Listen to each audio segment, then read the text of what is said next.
Fala pessoal do canal, tá começando aqui mais um Grandes Obras, aqui o collab espetacular do canal Pelas Barbas de Odin com a galera da UB Editora, que também tem um canal, você pode estar assistindo pelo canal da UB Editora, então conheça e descubra os dois canais para conferir esse e vários outros programas relacionados ao mundo dos quadrinhos. E hoje, como é de praxe, né, a gente vai falar de materiais que marcaram época, que tiveram grande relevância pelos mais diversos motivos. E hoje eu acho que o principal motivo desse material ter marcado época é justamente pelos nomes envolvidos, né, Alexandre? Né, Lucas? Cara, os nomes envolvidos são incríveis, mas eu acho que é um material que ficou melhor até do que a encomenda, cara. Opa, então vamos descobrir isso, porque hoje nós vamos falar de Surfista Prateado Parábola. Você já está vendo as imagens por aí, essa belíssima edição que já foi reeditada aqui no Brasil pela Panini. Nós já vamos entrar também em todos esses detalhes. Um material que surge da colaboração entre Stan Lee e Moebius, uma dupla totalmente improvável de vir a trabalhar juntos. Quem iria imaginar o Moebius desenhar uma revista da Marvel? E ainda mais escrita pelo Stan Lee, se é que foi escrita, porque afinal de contas era método Marvel. Tudo surge em 1987 no encontro dos dois, e a partir dali surge essa ideia: vamos fazer um collab igual aqui o Grandes Obras? Vambora! E aí nasce Surfista Prateado Parábola, material que está aí até hoje, né, gerando comentários, ganhou uma edição maravilhosa da Panini recentemente, e é sobre ela que nós vamos falar agora. Alexandre, por favor, como é que esse material foi publicado lá fora e aqui dentro? Barba, o Surfista Prateado, ele saiu, ele não tinha, né, esse nome Parábola que a gente está acostumado hoje em dia a botar como, né, um segundo título. Ela saiu com uma revista em 2 edições, em dezembro de 88, janeiro de 89, pela Marvel nos Estados Unidos, e era só Surfista Prateado 1 e 2, e foi assim que saiu. No Brasil, ela ganhou a primeira edição pela Abril já em 89, em maio. Então a gente volta sempre a falar que para aquela época, anos 80, as coisas levavam muito tempo para chegar aqui, dado o peso, né, de Stan Lee no roteiro, Moebius na arte. A Abril correu e lançou dentro da coleção Graphic Novel da Abril. Cara, quem conhece essa coleção, cada número era um álbum completamente diferente do outro. Tinha coisa da Marvel, tinha coisa da europeia, coisa da Bonelli, da DC, enfim. E aí no número 11 sai Surfista Prateado, saiu com esse título, Surfista Prateado, em uma edição só, mas grampeada com as duas, né, compilando as 2 edições. Ela tinha 68 páginas, que é justamente só a revista junta ali, parte 1 e 2. Vendeu tanto que em 91, 2 anos depois, a Abril lançou de novo uma reedição dentro da Graphic Novels número 11. Então eles não mudaram nada, só botaram na banca de novo, porque a coisa bombou. Essas edições de Graphic Novel, elas tinham um formato diferenciado quando elas eram publicadas pela editora Abril. Elas saíam no formato magazine, quase. Ela não era um formato americano, e muito menos aquele formatinho que a gente está tão acostumado a Abril. Para quem é da época, lembra que as revistas tinham um formato muito diferente, que elas eram realmente grandonas, tipo uma revista Veja, Manchete, que tinha na época. Então ela tinha um formato diferenciado, e ela já era com um papel melhor também. Ela tinha um papel que na época não chegava a ser um papel couché, mas era um LWC ali bem legal. E só mais uma curiosidade antes de entrar na Panini: a revista do Surfista Prateado nos Estados Unidos custava $1 cada edição só. Caraca, mano. Isso é maneiro, né? Pensar nisso. Ó, como as coisas mudaram. A Panini decidiu encadernar isso no capa dura em 2014, né? Saiu para março de 2014, que é essa edição que o Barba tá na mão aí. Já tem 92 páginas. Veio o que de extra aí, Barba? Conta pra gente, cara. Cara, essa edição custava R$21,90, não. É R$21,90 em 2014. Já que peguei 10 anos atrás, o capa dura da Panini custava R$21,90. Era uma delícia. Esse material, cara, tem uns extras muito bons, tá? Tem uma série de extras que, além de pôsteres, né, de artes que o Moebius produziu de vários heróis da Marvel, tem algumas aqui completamente fantásticas, ainda tem também todo o processo criativo da edição. Ele contando como foi esse encontro dos dois, ele e o Stan Lee, ele contando que a revista foi através do método Marvel e era algo que ele não esperava, que ele não imaginava como funcionava, mas ele falou que até gostou de trabalhar nisso. Ele estava acostumado a receber os roteiros altamente detalhados do Blueberry e os roteiros que o Jodorowsky mandava para o Incal, que tinha, né, todos os detalhes possíveis e imagináveis. E o do Stan Lee, cada página era assim, 2 linhas assim, ó, essa página vai acontecer tal coisa. E era um roteiro de 6 páginas para virar essa edição aqui inteira, e ele tinha liberdade para fazer como ele quisesse. Não tinha nem os diálogos. A gente sabe, o método Marvel, os diálogos vêm depois que as páginas já estão ali começando a ser produzidas, né? Mas a gente curtiu bastante. E também tem uma coisa muito legal, que a gente também vai acabar abordando aqui no tema, é que a parte da colorização foi pensada de uma maneira totalmente diferente da europeia, porque nos Estados Unidos era papel jornal naquela época, e na França, né, lá, quando ele produzia esses materiais na Europa, eles não usavam papel jornal. Então ele teve que se readequar à questão de colorização para poder funcionar no papel jornal americano. Então tem esses extras todos que são espetaculares na edição. Bacana, cara. A Panini relançou há exatamente um ano, então em abril de 2023 saiu em Grandes Tesouros Marvel O Surfista Prateado Parábola, em capa dura também, mas ele tem 84 páginas, tem aí umas 6 páginas, umas 8 páginas a menos que a edição que o Barba tem na mão. Não sei o que eles cortaram desses extras, dá para saber que vem mais coisa do que só a revista pelo número de páginas, mas não tenho na mão, não sei exatamente o que é a diferença. E é isso. Essa é a história da publicação Surfista Prateado Parábola, galera. Um material espetacular que a gente já vai debater a respeito do conceito. Mas aqui a gente tem basicamente o seguinte, cara. É uma história em que o Galactus volta à Terra. A gente sabe, né? A gente espera que saibam que em determinado momento o Galactus veio para a Terra e foi rechaçado pelo Quarteto Fantástico, né? A primeira grande aventura aí do Quarteto com o Galactus. E ele prometeu que nunca mais voltaria para a Terra enquanto houvessem humanos. Então ele vai embora, e essa é uma promessa da Marvel antiga e tudo mais. A questão é que ele volta, e ele volta se dizendo um deus da humanidade. E o objetivo dele é que a humanidade se destrua. E aí sim, finalmente, já que todo mundo se matou, eu não matei ninguém. Mas já que vocês se mataram, agora eu posso comer a Terra. Basicamente essa é a ideia, e o Surfista Prateado, obviamente, vai interferir. Mas a história tem muito mais nuances, tem muito mais coisa envolvida aí, e aí é que é o grande barato, né, Lucas?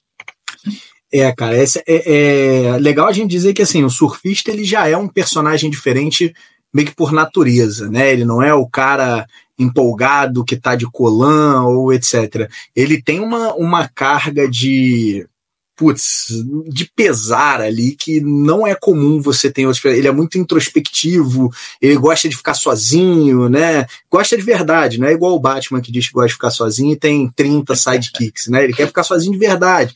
Então, ele é um personagem que ele é muito introspectivo. Então, eu acho que isso já dá para as histórias do surfista possibilidades que talvez a gente não tenha com outros personagens, né? E soma-se a isso o fato da gente ter uma história que, não sei a opinião de vocês, mas para mim nem parece uma história de super-herói. Ela não descamba para ação, ela não descamba para pancadaria, ela é uma revista muito reflexiva, muito filosófica, né? Eu diria mais, Lucas, desculpa te interromper, eu diria mais. Ela é uma revista com toda a cara de Metal Hurlan. Toda a cara do quadrinho do Moebius. É um quadrinho do Moebius, cara. Sim, verdade. Tem toda a cara daquela coleção Moebius. Alguma história dessas que você vai encontrar nessas revistas da Heavy Metal. Ele não tem nada a ver com Marvel, com Estados Unidos, nada disso. É só um pretexto para usar os personagens. Exatamente. E ele traz um debate ali que eu sempre vejo quando o pessoal fala, né, de, vamos falar sobre qual revista que fala sobre preconceito, sobre intolerância. Todo mundo lembra dos X-Men, né? E claro, os X-Men é uma analogia muito óbvia para isso. Mas o que a gente vê aqui no Parábola é quase como se fosse um passo a mais nesse tipo de analogia. Então a gente vê ele debatendo em algum nível intolerância religiosa, a gente vê ele debatendo extremismo, né? E não é engraçado que não é sobre ser certo ou errado, é sobre, cara, o extremismo normalmente não traz coisas positivas, né? E eu acho que tem todo um debate que permeia isso também, que é aquele debate que é da natureza humana, de eu quero ter alguém que eu vou chamar de salvador, alguém que vai guiar o caminho, e etc. Então ele traz isso pro debate. E vamos combinar, talvez seja o melhor plano do Galactus de todos os tempos, né? Tipo, ao invés de eu chegar caindo no pau com todo mundo, vamos fazer o seguinte, eu vou chegar aqui, vou bagunçar a cabeça de todo mundo, vai todo mundo sair no soco, se matar e tal, e depois eu me alimento com toda a tranquilidade do mundo. Então, eu acho que tem umas questões filosóficas muito legais, e eu não sei a sensação de vocês, mas falando de revista de super-herói, talvez seja um dos finais mais pessimistas que a gente tem numa revista, né? Em dado ponto lá no final, o Galactus fala, não, tudo bem então, eu vou embora, mas daqui a pouco eu volto. A natureza humana tem uma certa dificuldade na manutenção da memória, né? O pessoal esquece rápido, então daqui a pouco eu tô de volta. Cara, é de um nível de desesperança, acho que essa é a palavra correta, né? De pessimismo. Não é comum você ver numa revista de super-herói, não é normal. Se você parar pra pensar, mesmo as obras, falando de super-herói, esquece o Watchmen. Falando de revista de super-herói, até no Batman, o Cavaleiro das Trevas, você tem um final que é meio esperançoso, né? Poxa, o Batman morreu, mas pô, ele tá vivo aqui embaixo com os 300 mil hobbies que ele arrumou, porque ele precisa ali ficar, né, com as crianças e tal. Você tem uma certa esperança. Cara, essa, você termina de ler, você fica meio melancólico, né? Então, é uma revista que ela é muito diferente nesse sentido. E eu acho legal, cara, eu revi o material hoje, né? Já tinha lido anteriormente, óbvio. Tem até um programa no canal, um review antigo aqui no canal dessa edição. E a gente lendo hoje, tem duas coisas interessantes. O primeiro deles é a questão da gente ter um tema que é recorrente da história da humanidade, né?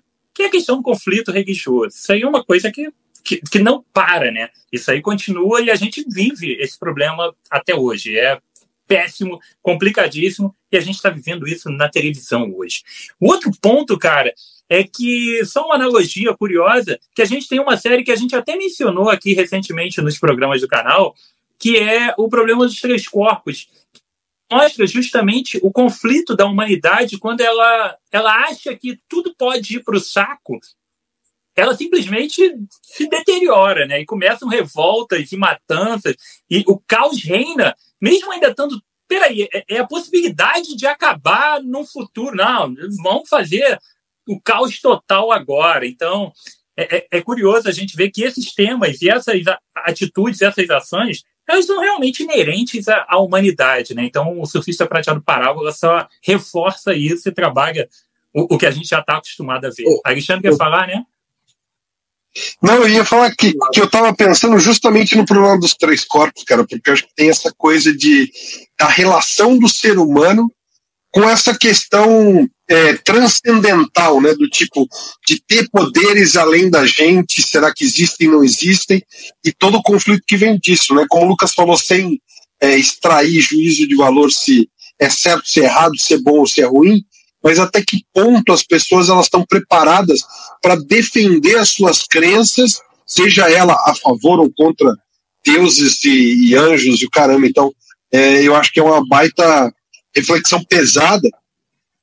E passar a bola para o Lucas, porque depois eu falo um pouquinho da arte de Moebius, porque o Barba comentou que tem cara de Metal Hurlan, mas ainda assim, o que eu acho muito divertido no Parábola é a diferença do Moebius entre o que ele faz no Metal Hurlan, no Incal e tal, para o que ele faz no Parábola. Manda aí, Lucas. O que eu ia comentar, cara, é que tem um outro ponto que, pra gente fechar um pouco isso de falar do roteiro, eu acho que tem um outro ponto que é muito legal, que é o seguinte: as revistas normalmente, né, principalmente revistas de super-herói, ela dá um downgrade no diálogo em virtude da acessibilidade. Então, o cara puxa um pouco para baixo ali a filosofia, deixa a coisa um pouco mais literal, por quesito de acessibilidade, tá certo, isso não é uma crítica, né? No caso do Surfista Prateado, você não tem isso. Então tem passagens ali extremamente filosóficas que, se eu jurasse aqui de pé junto, falar, não, isso aí quem disse foi Sócrates e o cara jogou na revista ali, passaria, tá? Se eu falar com convicção numa roda de bebida, vai passar. E eles fazem, cara, faz questão de usar um linguajar rebuscado, é como se ele desafiasse o leitor, fala, cara, mergulha um pouco no que eu tô te entregando para você poder entender do que a gente está falando, né? E aí eu queria só comentar que nisso tudo eu acho que tem uma passagem que é muito marcante e dialoga muito, eu acho que com o momento atual que a gente vive, que é quando o surfista tenta contar pro pessoal, né, o que ele acha que o Galactus está fazendo.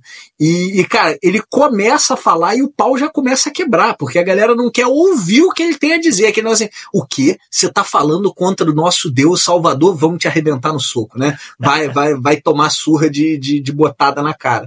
E é isso. Então, assim, é uma representação, claro que, né, o surfista sai na pranchinha dele ali, tudo certo, mas é uma representação, assim, muito poderosa de situações que a gente vê no dia a dia.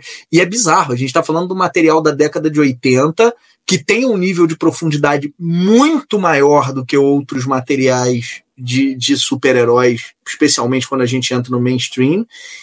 E, cara, ele dialoga com diversas épocas diferentes, tanto para trás quanto para frente da história humana. Então, assim, em termos de roteiro, a profundidade do que é entregue ali é assustadora. Assim. Não parece que você está lendo uma revista de super-heróis, que é sempre importante frisar isso. Realmente é fora da casinha. Deixa eu só botar mais 2 pontos legais que tem aqui na revista. Um deles é um personagem. A revista tem poucos personagens, tá? Ela está muito focada principalmente no conceito do Galactus e da questão religiosa criada em cima dele. Mas justamente com essa questão religiosa surge um personagem central da trama. É um personagem criado para a série, tá? Ele é um evangelista, digamos assim. Ele é um homem que está ali na televisão, que move as massas através da fé. Ele está num momento de baixa. E ele aproveita a deixa do Galactus para falar, opa, eu vou faturar em cima desse cara. Eu sou o profeta do Galactus e ele veio porque eu chamei. E a partir dali esse cara se torna referência mundial de Galactus, porque ele tem uma ligação direta com o Deus Criador, enfim. Então, esse personagem é bem interessante, ele vai mover muito dessa trama religiosa de uma maneira muito inteligente, tá? E ele vai ter existe um plot twist, existe uma reviravolta bem legal em cima desse personagem. Obviamente tem toda uma tragédia por trás, mas é bem legal a mudança desse personagem ao longo da trama. E uma outra coisa que descaracteriza completamente esse quadrinho de um quadrinho de super-herói, o Ale já vai entrar na questão da arte principalmente, é que esse quadrinho se passa em Nova York, né? Como qualquer bom e velho quadrinho da Marvel, esse quadrinho não se passa numa cidade real americana, muito menos Nova York. É uma cidade bem de Moebius mesmo. Ela se passa, aparentemente, nos Estados Unidos, sim, né? Que a gente tem até um momento da Casa Branca ali sendo representada na série, no quadrinho. Mas ela não é Nova York, ela é uma cidade à parte ali. O Galactus está em algum lugar. Ele chegou numa cidade grande e é isso. Eu achei isso muito bom. Cara, eu não vou sentar e desenhar de novo a Estátua da Liberdade ali. Não vou fazer isso. Mas ele não se deu ao trabalho de fazer isso. Eu achei isso ótimo. Porque ele também foge completamente dos outros heróis, né? Da perspectiva de que vai aparecer o quarteto. Cara, ninguém aparece. Não é um quadrinho desses caras. É um quadrinho do Galactus, do surfista e dessa questão sendo trabalhada. Esquece todo o resto da Marvel. É quase uma graphic novel à parte de todo o universo. E embora eu tenha dito que há essa promessa do Galactus com o quarteto, isso nem sequer é mencionado, tá? Isso é uma coisa que a gente subentende. Mas qualquer outro herói, qualquer outro vilão não é sequer mencionado no quadrinho. Eu acho isso ótimo, que deixa a obra ainda mais atemporal e mais destacada do universo Marvel. E a arte, Alisson? Cara, o que eu acho legal pra caramba, o Moebius, quando você pega as obras máximas dele, né, Mundo de Edena, Incal e as coisas que ele publicava no Metal Hurlant, ele tem parece que uma certa obsessão com detalhe de cenário, de fundo, de pessoas. Parece aquele Onde Está o Wally, né? Quando você pega uma dupla dele, ele faz um Onde Está o Wally em grandes cenas, botando detalhe de 1000 coisas acontecendo. E eu acho que até no contrário, cara, eu acho que justamente o Bárbara comentou que foi feito no método Marvel, então não sei se ele tinha uma noção do tipo de texto que vinha ali, mas ele é minimalista, considerando Moebius, ele é minimalista na arte do Parábola, né, cara? É o contrário disso tudo. Geralmente, todas as cenas elas são limpas, tem detalhes, mas não é nem de perto o nível de detalhe que Moebius está acostumado a colocar. Em uma cena ou outra, você tem aqueles corre-corre dentro do shopping, não sei o quê, ou quando você tem grandes planos, né, da cidade e o Galactus para mostrar a dimensão, ou as pessoas sendo vistas pelo Galactus num plano elevado, você tem um pouco mais de detalhe, mas repito, não é nem de perto o tipo de detalhe que o Moebius costuma colocar no desenho e no traço dele. Então, eu acho interessante pra caramba, como uma obra à parte até da coleção das coisas que o Moebius fez, para você ver que ele tinha uma certa versatilidade, né? É que nem quem pega a Blueberry pra ver, né? É outro estilo completamente diferente. Então, era um cara excepcional desenhando, pintando, fazendo. Era um artista incrível, assim. E nessa obra eu acho que ele mostra que ele tinha cartas na manga até para fazer super-herói. Deixa eu acrescentar aí, Ari, porque nos extras ele conta exatamente isso, de por que a arte está desse jeito. Ah, legal. Então, é o seguinte, ele diz que inicialmente o processo criativo estava muito difícil. Ele não fazia ideia de como é que ele ia fazer. Ele estava extremamente perdido e ele foi adiando ao máximo sequer começar o trabalho. Né? Provavelmente também aqueles roteiros do Stan Lee, método Marvel, deve ter dado uma bagunçada na cabeça dele. Mas ele disse, cara, que ele sempre admirou muito o Philippe Druillet. E ele diz que os trabalhos dele pela Metal Hurlan, a gente tem um Philippe Druillet publicado aqui no Brasil naquela do Pipoque Nanquim, que é o Longe Lone, né? Ele diz que ele gostava muito do trabalho minimalista e simples do Druillet dentro da Metal Hurlan. E aí falou, porra, eu vou tentar usar alguma coisa similar àquilo. Provavelmente também para criar essa... Ele gostava muito dessa, de cada trabalho que eu faço tem a sua... Tem uma cara diferente, né? Então ele falou, porra, eu vou fazer alguma coisa no estilo do Philippe Druillet. Então ele segue esse estilo e aí ele se encontrou para criar a obra ali do Parábola. Achei bem legal.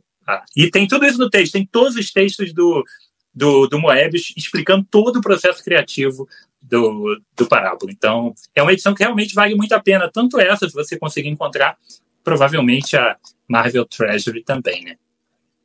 Maneira demais, cara. Maneira mesmo. Então, cara, a gente tem aqui um material que é daqueles imprescindíveis dentro... Eu vou usar essa palavra, imprescindíveis dentro da coleção. É uma das grandes obras mesmo que a gente tem publicadas. É um material atemporal. É um material que conversa não só com os leitores da Marvel, ele conversa com o leitor da DC, com o leitor de quadrinho europeu, com o leitor ocasional, com alguém que quer simplesmente ler um bom quadrinho, porque ele está totalmente fora do universo de super-heróis. Ele só tem 2 personagens que são baseados nos personagens super-herói, mas ele está muito à parte disso. Ele tem um trabalho artístico magistral, tá? Primoroso. A gente está falando de um dos maiores desenhistas de todos os tempos, fazendo um trabalho muito diferente do que ele estava acostumado, até na questão das cores, ele teve que se readaptar àquilo.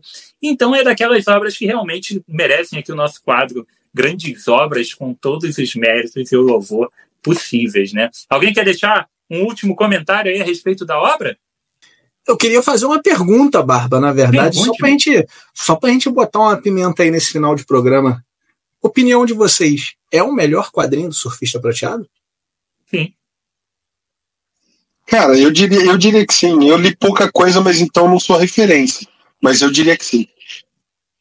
Eu acho que sim, Lucas, porque a gente está falando de um quadrinho muito grande, né? De um projeto muito diferente que tem um poder muito grande. Você pode até encontrar também, não sou nenhum expert em Surfista Prateado para dar outros grandes exemplos, não. Vou ser sincero contigo. Mas dada a magnitude disso aqui, sem exageros, porque a gente está falando de um quadrinho realmente diferenciado, eu acho que dificilmente alguma coisa do Surfista Prateado chega perto desse nível. A gente sabe que existe toda uma questão de reflexão nos quadrinhos dele. A própria primeira fase do Surfista, que tem o roteiro do Stan Lee ali, o Stan Lee gostava muito do personagem e ele fez um trabalho grande, filosófico, digamos assim, em cima dessa primeira fase. Muitos já fizeram alguns trabalhos bem legais com ele. Tem até uma obra mais recente, Surfista Prateado... é do Donny Cates, eu esqueci completamente o nome agora da edição. Mas é uma ótima edição também do Surfista, mas nada. O Black, é o Surfista Prateado Black. Eu esqueci o nome. Cara, eu vou falar, pra quem gostou dessa, tem uma que eu adoro, que eu acho que eles pesam a mão na filosofia também, e que também parece que não tá no universo Marvel, que é do Esad Ribic, do Straczynski, que é o Hacking. É difícil a gente comparar porque um tem o nome do Stan Lee e do Moebius, mas se eu for esquecer o nome de quem tá, eu me arriscaria a dizer que talvez debate outras questões, vai por outro caminho, é outra trama, né? Mas, cara, eu não sei se deve muito, assim, é uma outra HQ também que é bem legal. Mas eu concordo com vocês, eu acho que pela magnitude de quem tá envolvido e porra, pelos painéis, né? O Galactus, ele não tá com aquela cara de... desculpa o português, não tá aquela cara de olha como eu sou filho da puta, não, ele tem uma cara às vezes que tá, de repente se tu não conhece o Galactus, tu não tá tão explícito, tu entrava na onda dele ali também, então realmente é um quadrinho que puxa muito, aí é aquilo que você falou, Barba, independente se o cara curte Marvel, DC, Europeia, Faroeste, cara, não interessa, é um quadrinho que ele promove uma reflexão boa e com certeza fica na memória. Com certeza. Fiz uma reflexão aqui, Ale, com relação às páginas que faltam da Treasury, processando aqui, provavelmente a galeria de capas do Moebius que não vai estar presente. Porque não tem sentido estar na Treasury, entendeu? Aqui só deve ter os textos extras. Essas páginas faltantes devem ser exatamente o número de páginas que tem aqui, galeria de arte do Moebius, que não deve estar lá. Será que o fato de ser grandona o pessoal não deu uma juntada no conteúdo, não? Porque a Treasury é gigante, né? Pode ser também. Pode estar. Então, a arte e esses textos, ao invés de ocupar mais páginas, estão ocupando menos páginas. Boa, Lucas. É possível também. Dito tudo isso, a gente confirma, né, que temos aqui mais uma grande obra digna de um programa e digna também de que você leia esse material. Esperamos que a Panini também republique esse material de novo numa versão, né, mais acessível, que a única que você encontra nesse momento é muito bonita, mas é a caríssima edição Marvel Treasury que não cabe em nenhuma estante, em nenhuma prateleira, né? Você tem que arrumar um lugar. Em nenhum bolso, quase. Porque é um negócio gigantesco, assim. Mas, enfim, é um daqueles quadrinhos imperdíveis, com certeza. Beleza? Então foi isso, galera. Aqui comigo, Rodrigo, com o meu querido Alexandre Batista e com o Lucas Souza. Mais um Grandes Obras. Nos vemos na próxima. Tchau!